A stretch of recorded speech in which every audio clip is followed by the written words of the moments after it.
¿Te has dado cuenta de que hoy no nos hemos puesto de pie para leer la palabra de Dios? La razón es que nuestro texto de hoy no es probablemente la palabra de Dios. Nuestro texto es conocido como la mujer sorprendida en adulterio. Está en muchas de sus Biblias, pero si lo miran, hay corchetes alrededor, todo es una nota al pie o está en cursiva y dice algo así como los manuscritos más antiguos no incluyen 753 a 811. O dice algo como los manuscritos posteriores añaden esto al Evangelio de Juan. ¿Lo ven? ¿Cuántos de ustedes es la primera vez que ven esto por lo que han leído la Biblia desde siempre? ¿Alguno? Sí, hay algunos de ustedes por ahí. Otros de ustedes no están levantando la mano, pero ahora escuchen.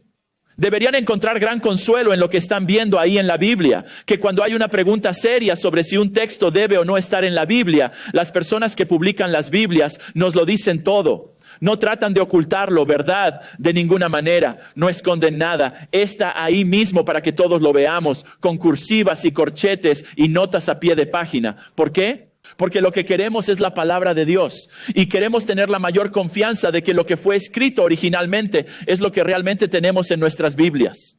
Tengo que advertirles, los próximos momentos, como luces intermitentes y sirenas, como los próximos momentos son lo que yo llamo un momento nerd. Ok, vamos a ponernos un poco nerds por un minuto. Por favor, consientan mi nerdismo bíblico mientras nos ayudo a pensar en lo que está pasando con esto. Empecemos con esto. ¿Cuánto del Nuevo Testamento es como esto? ¿Cuánto del Nuevo Testamento tiene serias dudas sobre si el autor realmente escribió las palabras que tenemos en la página? ¿Es el 50%? ¿Es el 20%? ¿Es el 10%? No. Es menos del 1% del Nuevo Testamento y todas las partes que están en cuestión tienen corchetes alrededor o notas al pie o ambos para dejarlo claro. Así que más del 99% del Nuevo Testamento es lo que fue escrito originalmente por los autores originales. Menos del 1% sobre el que hay dudas está claramente mostrado por los editores para que todos lo vean. Entonces, ¿por qué hay una pregunta sobre este texto? ¿Qué ocurre aquí? 6 puntos rápidos sobre esto. Primero, aunque Juan 7:53 a 8:11 está en la mayoría de las copias griegas de Juan que tenemos, está en la mayoría de las copias, pero está ausente de cada copia parcial o completa de Juan que tenemos antes del 400 de Cristo. Así que, antes del 400 de Cristo, no hay una sola copia de Juan que tenga este texto. De las copias de Juan, en otras palabras, que son más cercanas al original, ninguna de ellas tiene este texto. Por eso las traducciones modernas lo ponen entre paréntesis. Así que si miras tu Biblia ves corchetes. Es por eso. Estas copias antiguas de Juan van desde 752 cuando las autoridades preguntan, ¿también eres de Galilea? Busca y verás que ningún profeta surge de Galilea. Escriben a Jesús Juan 8:32, quien les responde diciendo, yo soy la luz del mundo. Así parece ser como Juan escribió originalmente este texto y vamos a ver por qué en un minuto. Entonces, segundo, este texto está ausente de las traducciones más antiguas de Juan a otros idiomas. En tercer lugar, no hay un líder de la iglesia en la parte oriental de la iglesia primitiva que menciona este texto durante los primeros 1000 años de historia de la iglesia. 2 de los líderes más importantes de la iglesia primitiva en esa zona, un hombre llamado Origen en el 200 y Crisóstomo en el 400, ambos trabajan a través del Evangelio de Juan versículo por versículo y ambos no mencionan este texto. La mejor explicación es que no lo tenían. Cuarto, muchas de las copias que tienen este texto tienen una marca al lado, lo que muestra que hay dudas sobre si debe estar en el texto. Además, si nos fijamos en el texto en sí, también hay algunos problemas. Hay aún más problemas. En quinto lugar, el texto rompe la fluidez del pasaje. Así que si recuerdas todo el camino de vuelta a diciembre, el contexto de este texto es la fiesta de los tabernáculos. Y al final del capítulo 7 es el apogeo de la fiesta. Y ahí está la ceremonia del agua donde están derramando agua sobre el altar. Y en ese momento todo el mundo está aplaudiendo. Y es cuando Jesús proclama, si alguien tiene sed, venga a mí y beba, crea en mí y tendrá vida eterna. Bueno, hay una ceremonia de encendido de la lámpara que es una segunda parte de la fiesta de tabernáculos. Y es de lo que se habla en el capítulo 8 cuando Jesús dice que mientras se encienden las lámparas, yo soy la luz del mundo. Entonces, en el verso 53 y 8.1 y 8.2, poner un día y una noche entre los versos 1 y 2 rompe el flujo de la ceremonia, lo que significa que rompe el flujo del texto mismo. Y finalmente, 6, casi cada verso de este relato tiene una palabra que no se encuentra en ninguna otra parte de Juan. Por lo tanto, no es su vocabulario y no utiliza palabras que Juan utiliza normalmente. Por lo tanto, no se lee como Juan escribió este texto. Así que para resumir todo eso, ¿fue este texto escrito por Juan? Lo más probable es que no. Si no fue escrito por Juan, fue un apóstol y un profeta. ¿Es la palabra de Dios? No. Si no es la palabra de Dios, ¿debería estar en el canon? ¿Debería estar en la biblioteca de libros del Nuevo Testamento que son la palabra de Dios? No. Entonces ahora te estarás preguntando, ¿qué? ¿Por qué está aquí? Bueno, ¿cómo llegó aquí? Bueno, este texto se encuentra en cientos de copias de Juan fechadas después del 400 de Cristo. Pero esas copias solo se encuentran en la parte occidental del Imperio Romano, de la iglesia. Así que en caso de que te estés preguntando por qué tu Biblia no tiene corchetes, como de qué está hablando, yo no tengo ningún paréntesis o notas al pie en absoluto. Si esa es tu Biblia en este momento, si se parece al resto de la Biblia, probablemente tienes una King James o una New King James que se basa en este conjunto de copias, este post 400 AD copias de la Biblia. Ahora, este texto es comentado por algunos líderes de la iglesia occidental alrededor del 400. Y curiosamente, este texto no solo se encuentra después del versículo 52, sino que en algunas copias se encuentra después del versículo 36. 7:36. En otra copia se encuentra después del 7:44. En otras después de Juan 21:25. Como el libro termina y es como, está bien, aquí está otra parte de, aquí hay otra historia. E incluso se encuentra en una copia después de Lucas 21:38. Entonces, juntando todo eso, ¿cuál es el resumen? ¿Cuál es la conclusión? Bueno, mi conclusión es que el relato de la mujer sorprendida en adulterio no es escritura. Es una historia extra bíblica que era conocida en la parte occidental de la iglesia primitiva, pero a diferencia de la mayoría de las historias extra bíblicas sobre Jesús, esta es probablemente cierta. Piénsalo, ningún escriba, ningún monje inventaría una historia que suene como si Jesús fuera hablando en el tema del adulterio, lo cual vamos a ver que no era. Este texto es parte de la cita, muchas otras cosas que Jesús hizo que Juan 21:25 habla. Por lo tanto, este texto se puede confiar como histórico, pero no se puede confiar en él como escritura. Así que, aunque nuestro texto no es inspirado, es perspicaz e instructivo, aunque no autoritativo. Creo que en general es auténtico. Aunque este texto es popular e incluso apreciado, y con razón, no es canónico y probablemente no debería considerarse la palabra de Dios. Así que, de nuevo, ¿puede confiar en que más del 99% de lo que tiene en su Biblia es lo que se escribió originalmente? Respuesta, sí. ¿Ocultan los editores de Biblias menos del 1% de nuestras Biblias de las que no están seguros? La respuesta es no. Lo que usted tiene en su regazo es la palabra de Dios. Puede afirmarlo sin vacilación, sin temor y sin duda. Ahora, pasado el momento nerd, este texto ha estado en las Biblias cristianas por la mayor parte de 2 milenios. Y ya que está en nuestras Biblias, y ya que no puedo decir, nadie puede decir con un 100% de certeza que fue añadido más tarde y no sacado súper temprano porque usted no tiene evidencia física de ello. Con eso en mente, es por lo que voy a hablar de ello hoy. No voy a escarbar en cada palabra como suelo hacer o asumir que todo aquí es lo que realmente sucedió, porque no creo que cada palabra sea inspirada. No debemos basar ninguna de nuestras doctrinas en este texto o hacer muchas aplicaciones basadas en este texto, a menos que encontremos esas verdades en otras partes del Nuevo Testamento. Así que hoy voy a tratar este texto de manera diferente a como lo hago normalmente, pero creo que Dios lo va a usar. Así que entremos en el texto comenzando en el versículo 53.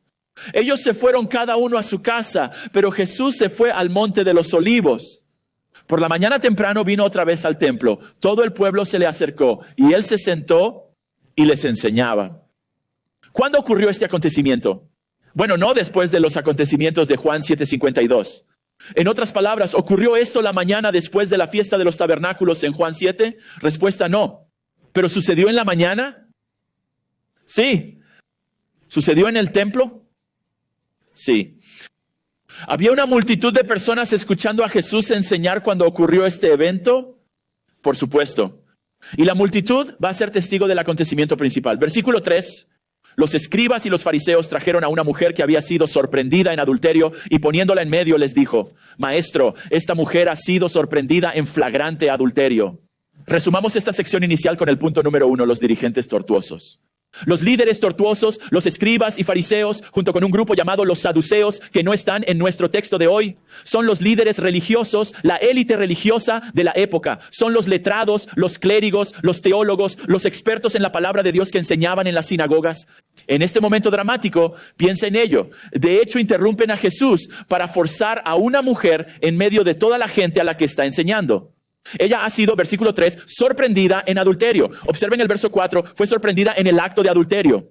Ahora ella puede haber sido sorprendida, pero su juicio no ha sido decidido todavía. Por eso los líderes religiosos la agarraron y la llevaron no directamente a la cárcel, sino ¿a dónde? Directamente a Jesús. Versículo 5 dicen: ahora en la ley Moisés nos ordenó apedrear a tal mujer. ¿Y qué? ¿Qué dices? El séptimo mandamiento prohíbe el adulterio. Levítico 20, versículo 10, exige la pena de muerte para aquellos que son sorprendidos cometiendo adulterio. Y justo ahí hacemos una pausa. Hay algunas preguntas obvias que hacen todo esto un poco sospechoso, ¿verdad? ¿Cómo qué, señoras? ¿Dónde está el hombre? ¿Dónde está el hombre? Se necesitan dos para bailar el tango, ¿verdad? Entonces, ¿por qué es que solo la mujer está aquí a punto de ser ejecutado? Además, si los líderes están tan preocupados por la justicia, ¿por qué no la llevan a la cárcel para ser juzgada? Le van a hacer eso a Jesús en 6 meses. No van a esperar, lo van a hacer al instante. ¿Por qué no llevarla a la cárcel? ¿Por qué llevarla a Jesús? Él no es un juez, ¿verdad? Él no se sienta en el banquillo, no es un juez en absoluto, es solo un rabino, pero un rabino no es necesario para resolver esto. Esto es, ella está atrapada, es culpable, son testigos, caso cerrado. Así que ya que esos son los hechos, ya que no hay duda, ¿por qué llevarla ante Jesús? La respuesta está en ponerlo a prueba para tener alguna acusación contra él.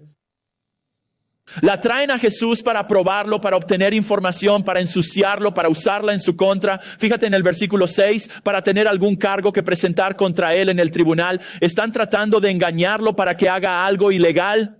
Bueno, ¿cuál es el truco? Bueno, piénsalo. Si él dice no la apedreen, si aboga por misericordia, se pone en contra de la ley de Dios, en contra de la palabra de Dios, en contra de la ley de Moisés, lo que significa que es un falso maestro y debe ser rechazado e incluso ejecutado.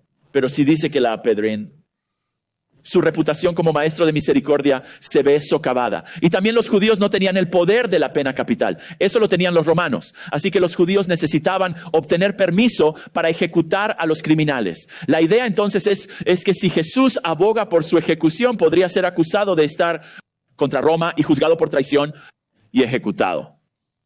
Así que o lo matan por ser un falso maestro o ambos son asesinados. Ese es el dilema. Y se creen muy listos, ¿no? Creen que lo tienen, pero no es así. Pierden con Jesús el 100% de las veces. Todavía no lo saben, pero esta vez no va a ser diferente. Su odio hacia Jesús los ha vuelto tontos e hipócritas, incluso llegando a parecer respetuosos. ¿Ves eso en el versículo 3? Maestro, mientras usan la adulación para ocultar sus retorcidos, incluso diabólicos planes para intentar que lo maten, públicamente ponen a una mujer en juicio. Cuando en privado, ¿quién está realmente en juicio? Jesús es juzgado en sus mentes. Pero la ironía es, ellos están en juicio, ¿verdad? Juan 5:27 dice que Jesús ha recibido la autoridad de Dios para ejecutar el juicio sobre toda la humanidad. Así que aquí están juzgando al juez de toda la tierra. Ahora piensa en todo eso. Como vemos en estos líderes religiosos en otros textos, estos tipos son arrogantes. Son superiores a los demás. Quiero decir, mira cómo la llaman en el versículo 5. Semejante mujer, incluso insincera en su devoción, ¿verdad? Quiero decir, fíjate que son tan celosos de la ley de Dios, ¿verdad? ¿Pero por qué? Porque quieren matar a Jesús, por eso. Parecen preocupados por la verdad y la obediencia, pero están usando la religión para sus designios egoístas, incluso pecaminosos. De hecho, como veremos, fue su pecado oculto lo que en realidad destapó su artero plan. Y antes de ver cómo responde Jesús, quiero que veamos el siguiente punto, el número 2, la mujer vergonzosa. La mujer vergonzosa, lo que ella hizo estuvo mal. fue pecaminoso, fue malvado. El adulterio fue castigado con la pena de muerte en el Antiguo Testamento por una razón: destruye vidas. Si ella cometió adulterio, eso significa que tenía un marido y tal vez incluso tenía hijos. Ella los ignoró a todos, e ignoró a Dios, e ignoró su palabra, todo para poder gratificarse a sí misma. Ahora fue atrapada en el acto, lo que significa que el hombre se escapó mientras que ella fue atrapada. O él fue tratado con indulgencia y ella no. O tal vez él era parte de la trama y ella es solo un peón ignorante. En cualquier caso, él no está y ella sí. Y aunque ella es culpable, eso no es justo. Ella no debería estar sola en este momento. Y piensa en este escenario. Es en público, en el templo, para que cientos, tal vez incluso miles de personas la vean. Ella está atrapada en el acto. Tal vez ella no tiene nada de ropa. Tal vez ella tiene la cantidad mínima de ropa. Probablemente está mirando hacia abajo. Probablemente no está mirando a nadie a la cara. Probablemente está escuchando gritos y juicios. Probablemente lamentando todo lo que hizo, pero ya es demasiado tarde. Imagina lo peor que has hecho y que todo el mundo lo sepa. La humillación, el pesar que esta mujer debe haber sentido. Está indefensa, desesperada, expuesta a la vista de todos como un peón en su malvado plan. El acto estaba hecho y la atraparon. Y no solo lo que hizo fue vergonzoso, sino que lo que sucede después sobre ella. Ahora, podríamos mirar eso y pensar en ello y decir, bueno, ella se merece todo lo que consigue e incluso algo más. Se lo merece. Lo que hizo no fue algo menor. Esto es importante, es enorme. A menudo no nos gusta sentir lástima por aquellos que hacen algo tan malvado. No nos gusta sentir compasión por alguien que comete un pecado tan grave, pero al igual que los líderes religiosos de este texto, podríamos pensar en ella o en aquellos como ella con total desprecio y maldad como lo hicieron ellos. Es decir, queremos justicia, especialmente si ese pecado era contra quién. Fue contra nosotros. Queremos justicia. Se merece todo lo que le espera y algo más. Asqueado. Yo nunca haría eso. Una mujer así debería. Oh, espera un minuto. Nos volvemos como la gente de la cuenta que nunca querríamos volvernos. ¿Cómo?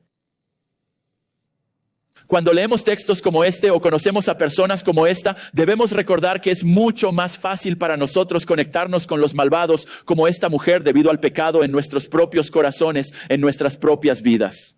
Así que cuando un gran pecador entra en nuestras vidas, debemos recordarnos a nosotros mismos que si no fuera por la gracia de Dios hacia mí, ¿qué? Eso sería ser yo. Esa sería yo.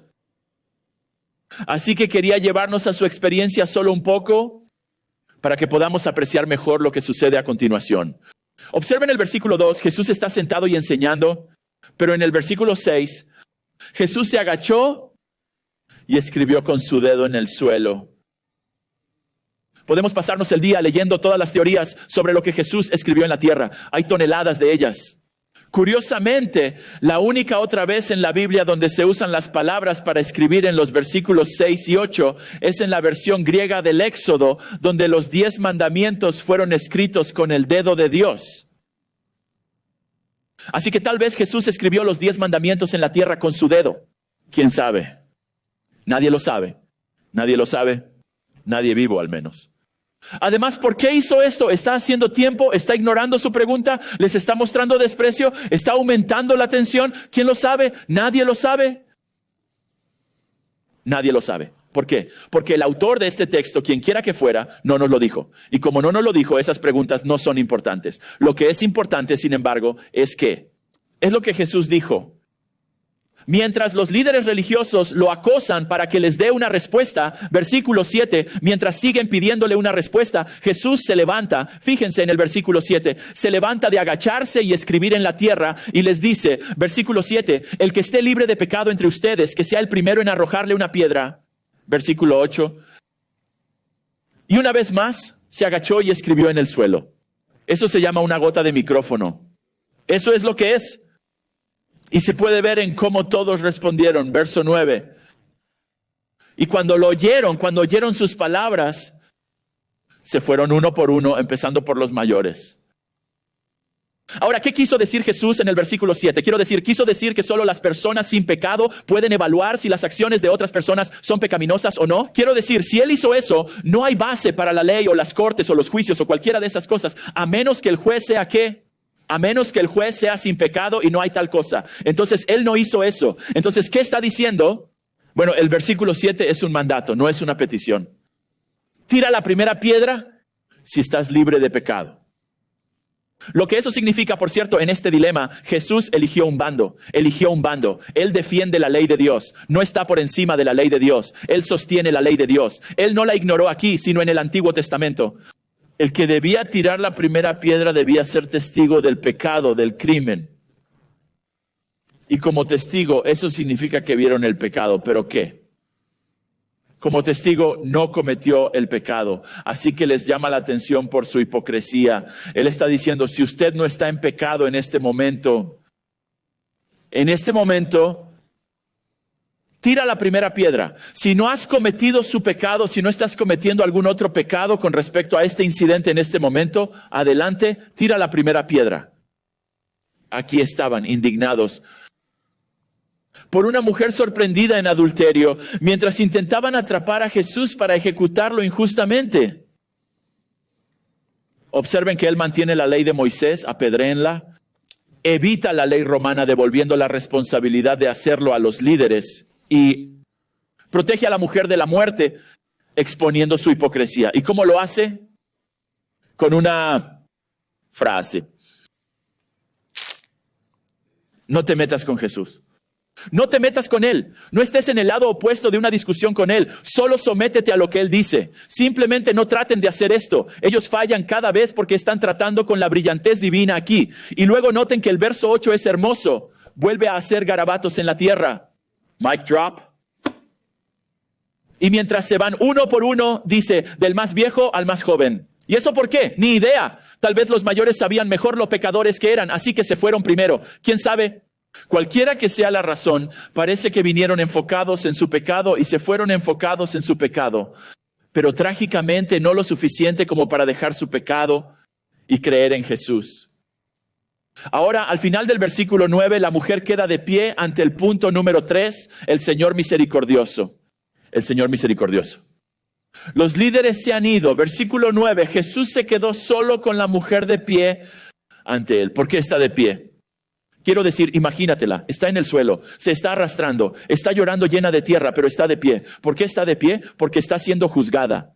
Tal vez parte de la multitud que estaba escuchando a Jesús enseñar también se ha ido. Tal vez algunos se han quedado, pero se han desvanecido en el fondo ahora. Solo están Jesús y la vergonzosa mujer sorprendida en adulterio. En el versículo 10, Jesús se levanta. Así que ahora la está mirando a los ojos y le dice, ¿dónde están? ¿Nadie te ha condenado? Estas son las primeras palabras del texto dirigidas a esta mujer. ¿Dónde están tus acusadores? Parece que o son pecadores de la misma manera que tú, o pecaron en este incidente de hoy. Tú cometiste el crimen, pero no queda nadie para condenarte. Ahora note que Él no está pidiendo información. Lo que está haciendo con estas palabras es calmar gentilmente su alma para que no tenga que temer más a sus acusadores, y le está sacando la verdad, como veremos en un minuto. Sabemos por el capítulo 5 de Juan que Jesús es el juez, y sabemos que a diferencia de todos sus acusadores y todos los demás allí ese día, había una persona allí ese día, verso 7, que estaba sin pecado, ¿verdad? Era Él. 1 Pedro Jesús, cito, no cometió pecado. Primera de Juan 3:5 dice que en Jesús no hay pecado. Él es, en las palabras de Hebreos 4:15, no un sumo sacerdote que es incapaz de simpatizar con nuestras debilidades, sino uno que en todo sentido ha sido tentado como nosotros, pero sin pecado. Esa simpatía de este gran sumo sacerdote se muestra aquí mismo. Como le dice al juez de toda la tierra al responder a su pregunta, versículo 11, nadie... Señor, ahora ella lo llama Señor, que la mayoría de las personas que leí dicen que eso solo significa Señor, pero no lo creo. Creo que es una confesión de fe en línea con Romanos 10:9. Si confiesas con tu boca que Jesús es Señor y crees en tu corazón que Dios lo resucitó de entre los muertos, serás salvo. Así que en este momento Jesús es ahora su Señor. Ella lo confiesa. Entonces, versículo 11, Jesús dijo, yo tampoco te condeno. Vete y de ahora en adelante no peques más. ¿Alguien tiene un problema con eso? Ella cometió adulterio. No hay duda sobre eso. Fue atrapada en el acto. Su marido está devastado. Si tiene hijos, están devastados. La ley fue quebrantada. La muerte fue la voluntad de Dios en su palabra para esta mujer. ¿Qué está pasando aquí? Jesús amaba la ley de Dios. No se veía a sí mismo por encima de ella. Después de preguntar por sus acusadores, Jesús celó por la ley de Dios. Podría haber dicho, ellos no te acusan, pero yo te acuso. Y es el único allí ese día o cualquier día sin pecado. Podía cumplir la ley de Moisés y ejecutarla. Y escucha, si hiciera eso no habría hecho nada malo. Se lo merecía. Habría sido bueno, habría sido correcto, habría sido justicia. Pero esto es gracia. Esto es misericordia. Él no está diciendo que su pecado no es digno de condena, ni condona su pecado. En cambio, solo dice, no voy a presentar cargos, no voy a llevarte a juicio, sopesar las pruebas y condenarte. ¿Por qué? Romanos 9:15, Dios muestra misericordia a quien quiere. Y Él quiso con ella. Marcos 2:10, Jesús, cito, tiene autoridad en la tierra para perdonar el pecado. Y lo hace aquí. No le da lo que se merecía. En vez de eso, tomó lo que ella merecía. Recibió su condena cuando Dios lo castigó por su adulterio en la cruz. Que todos celebraremos con el corazón lleno de asombro, alegría y gratitud este viernes por la noche. Acompáñanos. Si eres como esta mujer, debes saber que eres un pecador. Tal vez no tengas acusadores humanos, pero tu conciencia es tu acusador. Escucha, cuando creas en el Señor Jesucristo, a los inmorales sexuales, a los ladrones, a los mentirosos, a los idólatras, les dirá en tu pecado, en tu vergüenza, yo tampoco os condeno. Las palabras de Romanos 8, una será verdad para vosotros. Ya no hay ninguna condenación para los que creen en Cristo. Si ese eres tú, ven al misericordioso. Si ese eres tú, incluso si fuiste sorprendido en adulterio, ven a Jesús y Él te perdonará como lo hizo con esta mujer. No endurezcas tu corazón, no pienses que esto es para otros. Es para ti. Ven y encontrarás descanso para tu alma culpable. No hay ninguna persona aquí que no necesite perdón. Así que ven, ahora, el que le mostró misericordia, versículo 11, también es ¿quién? Es el Señor. Él es Dios. Él es el que manda, el que tiene toda autoridad en el cielo y en la tierra. A la luz de su gran misericordia, dice allí, versículo 11, yendo de ahora en adelante, no peques más. Termina la relación adúltera. ¿Por qué? Porque la única respuesta correcta a la gracia revelada es la verdad vivida. Amamos al que nos salvó. Amamos al que nos perdona. Amamos al que nos muestra misericordia viviendo una vida que constantemente se aparta de nuestro pecado y constantemente se vuelve a Él en obediencia. La gracia no significa que tienes una licencia, no significa que tienes un pase de pasillo para pecar, ni significa que la obediencia es opcional. En realidad no es gran cosa. No, la gracia, la misericordia, la bondad, a pesar de la condenación que tan ricamente merecemos, es lo que motiva el arrepentimiento. Es Romanos 2:1. Es la bondad de Dios la que nos lleva al arrepentimiento. Es la misericordia la que motiva la obediencia. Es lo que motiva a cristianos a no seguir viviendo en nuestro pecado.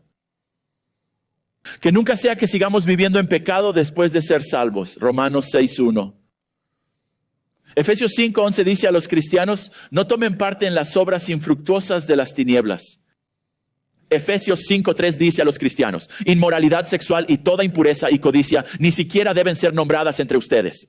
Y Efesios 5:5, porque podéis estar seguros de esto, que todo el que es sexualmente inmoral o impuro o es codicioso, que es un idólatra, no tiene herencia en el reino de Cristo. Dice a este grupo de cristianos, si esta es tu vida, necesitas comprobar si eres salvo o no. ¿Por qué? Porque es Cristianos, Hebreos 12:14. Debemos esforzarnos por la santidad sin la cual nadie verá al Señor. Esforzarse por perseguir la santidad y la obediencia es motivado por la misericordia y la gracia y el perdón que se nos ha mostrado en Cristo. Así como vemos en la mujer sorprendida en adulterio. Así que como pueden ver, espero que este texto, aunque no inspirado, aunque no escrito por Juan como el resto de este libro, refleje muchas verdades sobre Jesús, ¿verdad? Nadie es demasiado pecador, demasiado miserable, demasiado malvado, demasiado culpable, demasiado vil para que Jesús le muestre misericordia. Es una gran noticia, ¿verdad? Él es Señor, lo que también significa que es Dios. Él es amo y rey, lleno de verdad y está lleno de misericordia para los pecadores como tú y yo, e incluso esta mujer sorprendida en adulterio. En otras palabras, en conjunto es el Jesús equilibrado. Sé que equilibrio es una palabrota en nuestros días, pero es tan necesario en nuestros días. ¿Qué quiero decir con el Jesús equilibrado? Bueno, él dijo, verso 11, ni yo te condeno. Y él sigue con, yendo de ahora en adelante, no peques más. Ni yo te condeno, eso es gracia. Ve y no peques más, esa es la verdad. Con Jesús no es una cosa o la otra, es ambas. Él es el Jesús equilibrado que balancea la gracia y la verdad de una manera, francamente, que nosotros no hacemos muy bien, ¿verdad? Quiero decir, o somos gente de verdad o somos gente de la gracia. Y cualquiera que seamos, pensamos que los demás deben ser como nosotros, ¿verdad? Quiero decir, seamos honestos. Luego está la gente de la verdad sin gracia. No suele ser muy divertido estar cerca, ¿verdad? Son arrogantes y sentenciosos y nunca sabemos cuándo van a voltear sus armas de la verdad hacia dónde, como contra nosotros, ¿verdad? Y luego está la gente de la gracia sin verdad, que no parecen tomar el pecado y la falsa enseñanza tan en serio porque es amor todo el tiempo, amor, amor, amor, amor, amor, y que solo niega todo lo que dice la Biblia, el amor. Escucha, en un día en que todo tipo de pecado está corriendo desenfrenadamente e incluso siendo defendido en la iglesia, por un lado, así como en un día en que los cristianos se comen a los nuestros, cuando la cultura de la cancelación es tan frecuente en la iglesia como lo es en el mundo, necesitamos este equilibrio. Necesitamos gracia y necesitamos la verdad. Y necesitamos luchar para hacer ambas cosas, lo que significa que necesitamos más de Jesús. Porque Juan, capítulo 1, versículo 14. Dice que él estaba lleno de gracia y verdad. Eso es lo que vemos en nuestro texto. Oremos. Jesús, aunque este texto de hoy no fue inspirado, este texto está lleno de verdad que es inspiradora. Y nos inspira no solo a admirarte, asombrados de tu misericordia, asombrados de tu bondad. Con esta mujer, sino que también nos inspira a vivir nuestras vidas de la misma manera, llenas de gracia y verdad. Nos das tu espíritu para que podamos hacerlo. Nos das tu palabra para que podamos hacerlo. Tú nos permites caminar después de ti, siguiendo tu ejemplo. Todos nosotros necesitamos las verdades que están en este relato histórico. Y por eso, por favor, utiliza esta historia en todas nuestras vidas mientras te admiramos. Te lo pedimos en tu hermoso nombre. Amén.